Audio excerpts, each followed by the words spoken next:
My name is Jennifer. I'm a 25-year-old working professional. Currently, I live with my grandmother and commute to work from her house. The reason I live with my grandmother is because my mother passed away from an illness. My mother got sick when I was 3 years old, and it seemed like there was no hope for her recovery. At that time, my father was apparently having an affair, despite my mother's illness. When my mother passed away when I was 5, my father must have found me a burden. He left me with his mother, my grandmother, and disappeared somewhere. Having no siblings and losing both parents, I ended up being raised by my grandparents. Feeling lonely, I would ask every day, "When will Dad come to pick me up?" But my grandparents would just give a bitter smile each time. Gradually, I understood that I had been abandoned by my father. Still, my grandparents, who were in their 50s at the time, raised me with all their might. My grandmother, who had been a housewife, started working part-time so I wouldn't starve. And she bought me beautiful clothes and toys. My grandparents must have been worried about their own retirement.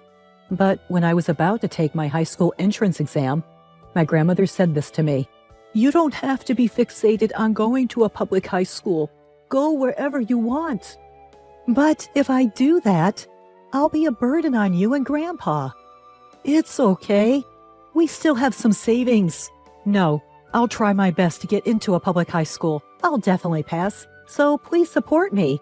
"All right, then you have to give it your all." And I successfully got into one of the top public high schools. My grandparents were happy for me, and my grandfather even made a reservation at a restaurant. I felt so fortunate to be celebrated by such kind grandparents. I enjoyed my high school life, but one day I came home to a somber atmosphere. I asked my grandmother what had happened, and it turned out that my grandfather had been diagnosed with an illness. His condition worsened rapidly, and he began going in and out of the hospital frequently.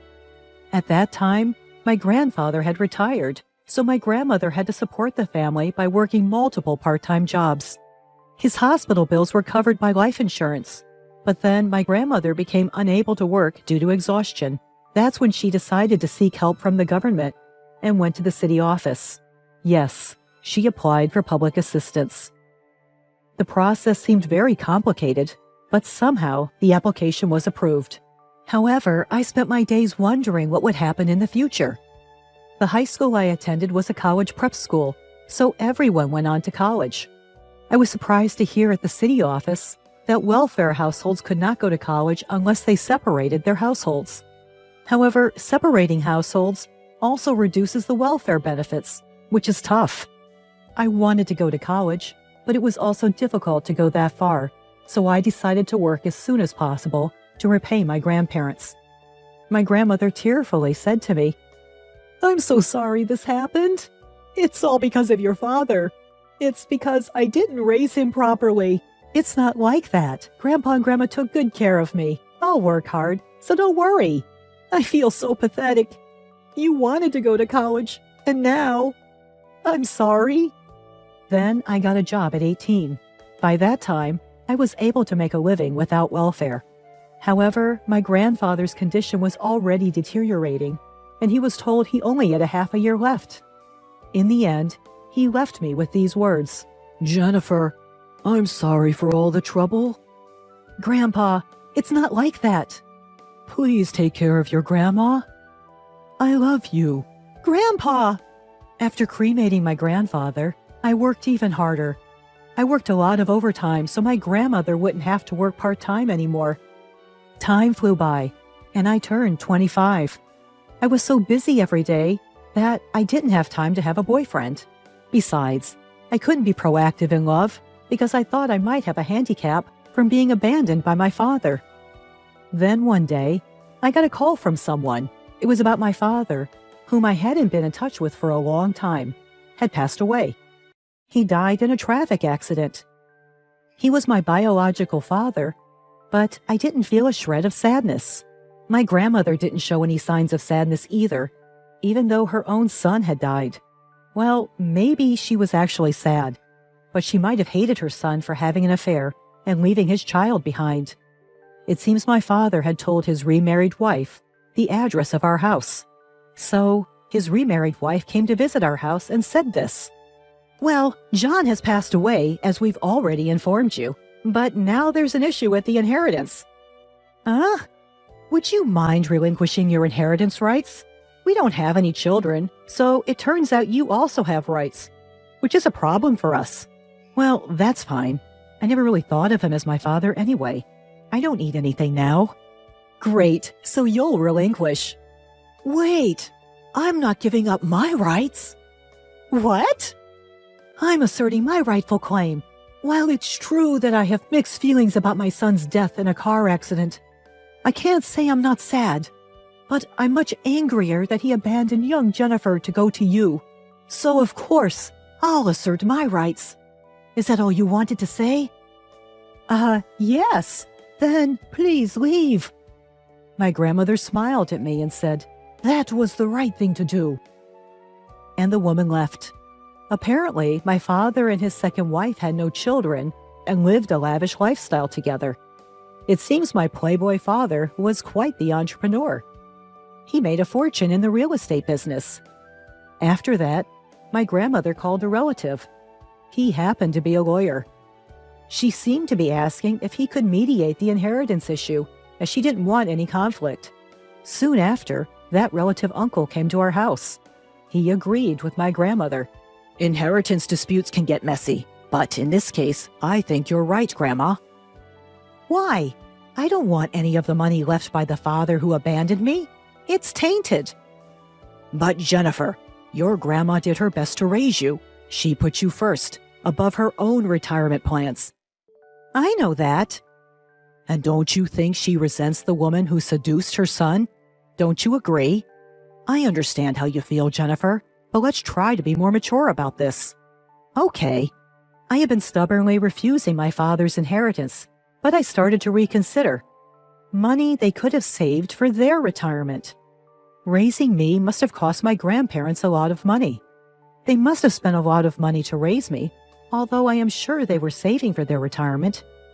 They even sent me to tutoring classes in middle school and celebrated special occasions with me. Thinking about it that way, I decided to understand my grandmother's feelings, so I changed my mind and decided to claim my inheritance rights after all. When we informed the second wife, she was furious. In the end, it all comes down to money, even after someone's death. After carefully reconsidering, I've decided to claim my rights. What? I should have never told you people. It's too late now. We have a lawyer in our family, after all. You? How dare you pull such a sneaky trick? I don't want to hear about being sneaky. It's my legitimate right. You were abandoned by your parents, and now you act all high and mighty? Oh, it seems you're not aware that you were also played. What? Turns out, my father had other women as well. He didn't have children with them, though. Wait, what are you talking about? When my father passed away, a woman came demanding his inheritance like a fool. When we talked, surprise, surprise, she was his mistress. Can you believe it? She's a fool for claiming the inheritance while being his mistress. And she wasn't the only one. There were 3 of them. I was shocked, and my jaw dropped. No way.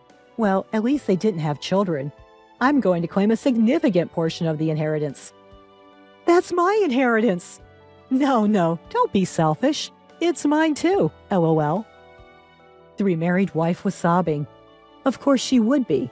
The man she thought loved her faithfully had other women. I realized how much of a fool my father was. It's a good thing he didn't have children with them. In the end, I inherited my father's estate.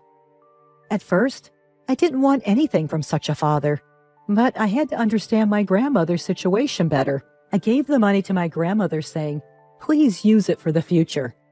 I'm sorry for what I said before, but I realized something. It must have been hard raising me, right? I want you to use this money for your future. Jennifer, but I can't use all of it. It's okay. But what about when you get married someday? Save some of it for that. Grandma, don't worry about me. But then my feelings are... All I want is to see you happily married someday. Of course, it's fine if you don't get married too. Just live your life the way you want. You don't have to stay here forever. But what about you, Grandma? A year later, I met a wonderful man at a social gathering. We dated and we got married. When he proposed, I was thrilled. He understood my family situation and suggested we live together with my grandmother. I felt terrible, but he said, "Let's be good to your grandma." At the wedding, my grandmother cried her eyes out. I felt like I could finally repay her kindness that day. I'd be happy if I could become even more dependable and put my grandmother at ease in the future.